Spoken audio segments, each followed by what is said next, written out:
السلام علیکم ورحمۃ اللہ وبرکاتہ۔ حضرت سلمان رضی اللہ تعالیٰ عنہ پرندوں کی بولیاں بہت اچھی طرح سمجھتے تھے۔ وہ ہواؤں کے رخ سے آنے والے پرندوں کی آوازوں کو سمجھ جاتے تھے۔ ایک مرتبہ وہ اپنے تخت پر بیٹھے ہوئے تھے کہ ان کی سماعت نے ایک آواز سنی کہ ایک نر پرندہ اور ایک مادہ پرندہ آپس میں لڑ رہے تھے۔ جو نر چڑیا تھا وہ مادہ چڑیا سے کہہ رہا تھا کہ جانے دے اب بات کو، لڑائی ختم کر دے۔ جیسے کہ میاں بیوی میں، چاہے وہ انسان ہیں چاہے وہ جانور ہیں، ان میں لڑائیاں ہو ہی جاتی ہیں۔ وہ کسی بات سے اس کو منا رہا تھا مگر مادہ چڑیا نہیں مان رہی تھی۔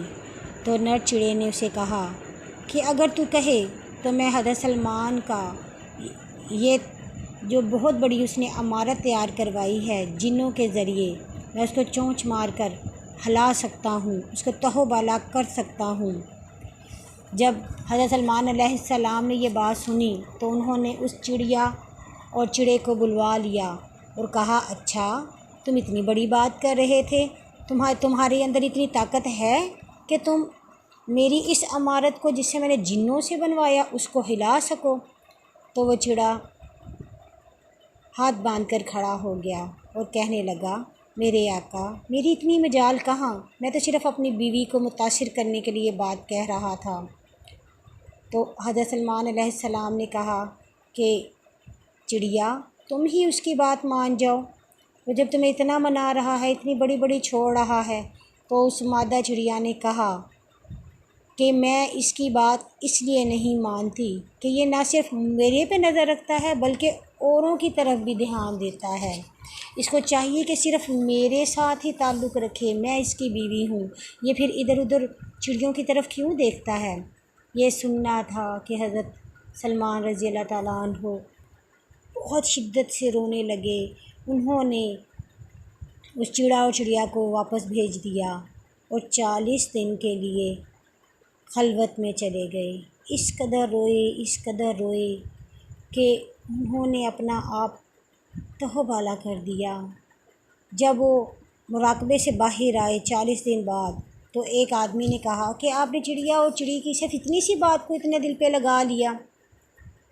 تو اس پر حضرت سلمان رضی اللہ تعالیٰ عنہ نے کہا کہ نہیں، جب چڑیا نے یہ کہا کہ یہ میرے سوا اوروں کی طرف دھیان دیتا ہے، وہ تو ایک جانور ہے، ایک عورت ہے، اگر وہ یہ چیز نہیں برداشت کر سکتی کہ کوئی اور اس کا محبوب اس کے سوا کسی اور کو دیکھے، تو وہ اللہ جو تمام کائنات کا رب ہے، جو رب العالمین ہے، جو تمام کائنات کو بنانے والا ہے، نہ اسے نیند آتی ہے نہ اونگ آتی ہے، وہ حی اور قیوم ہے، وہ لم یلد ولم یولد ہے۔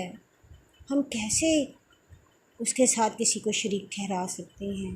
ہمیں یکسو ہونا چاہیے، ہمیں اپنے اللہ کے سامنے اپنی غلطیوں کو ماننا چاہیے، کیونکہ وہی ہمارا رب ہے، وہی ہمارا پالنے والا ہے۔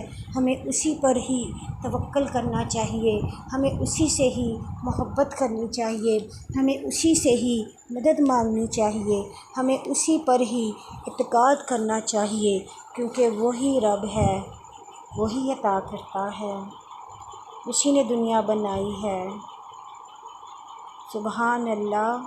اللہ پاک ہمیں بھی اپنے ایمان میں سلامتی عطا فرما دے، ہمیں بھی اپنی بندگی کی توفیق عطا فرما دے، ہمارے گناہ بخش دے، اپنے نیک بندوں میں شامل کر لے، ان بندوں میں جن پر آپ کے انعامات ہیں، نہ کہ ان بندوں پر جن سے آپ ناراض ہوئے۔ آمین۔